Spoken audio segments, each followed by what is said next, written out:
Supreme court के फटकार के बाद आखिर झुकी मोदी सरकार, मान ली अपनी गलती, भाजपाइयों में मची खलबली। जी हां दोस्तों, हाल ही में एक बड़ा विवाद उस समय खड़ा हो गया जब कक्षा 8 की एनसीईआरटी की नई किताब में न्यायपालिका में भ्रष्टाचार से जुड़ा एक चैप्टर शामिल होने की बात सामने आई है। ये मामला सीधे देश की सर्वोच्च न्यायिक संस्था यानी कि सुप्रीम कोर्ट ऑफ इंडिया तक पहुंच गया। जैसे ही भारत के मुख्य न्यायाधीश सूर्यकांत ने इस पर कड़ा रुख अपनाया और कहा कि वो इस मामले को खुद देखेंगे, उसके बाद केंद्र की मोदी सरकार और शिक्षा मंत्रालय में हलचल मच गई।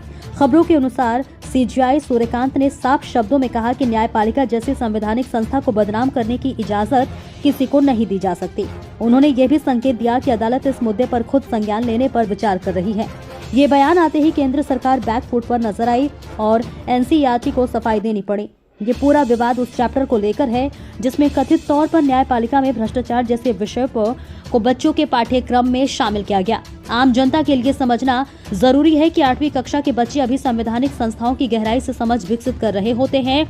ऐसे में अगर उन्हें ये मैसेज दिया जाए कि न्यायपालिका भ्रष्ट है तो इससे उनकी सोच पर क्या असर पड़ेगा।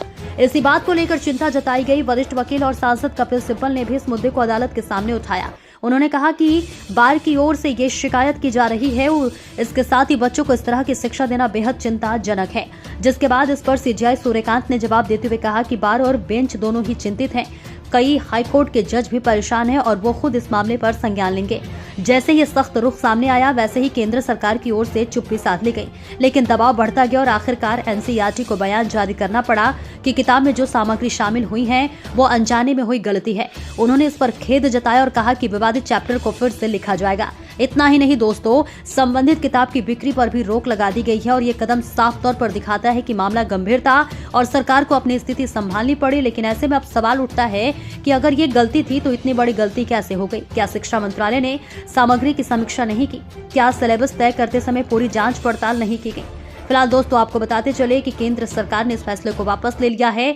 यानी कहा जाए तो सुप्रीम कोर्ट की फटकार के बाद आखिरकार मोदी सरकार झुकी गई। इस पर आपकी क्या राय है? कमेंट बॉक्स में जरूर बताएं और ऐसे ही खबरों को देखने के लिए हमारे चैनल को लाइक, शेयर, सब्सक्राइब जरूर करें।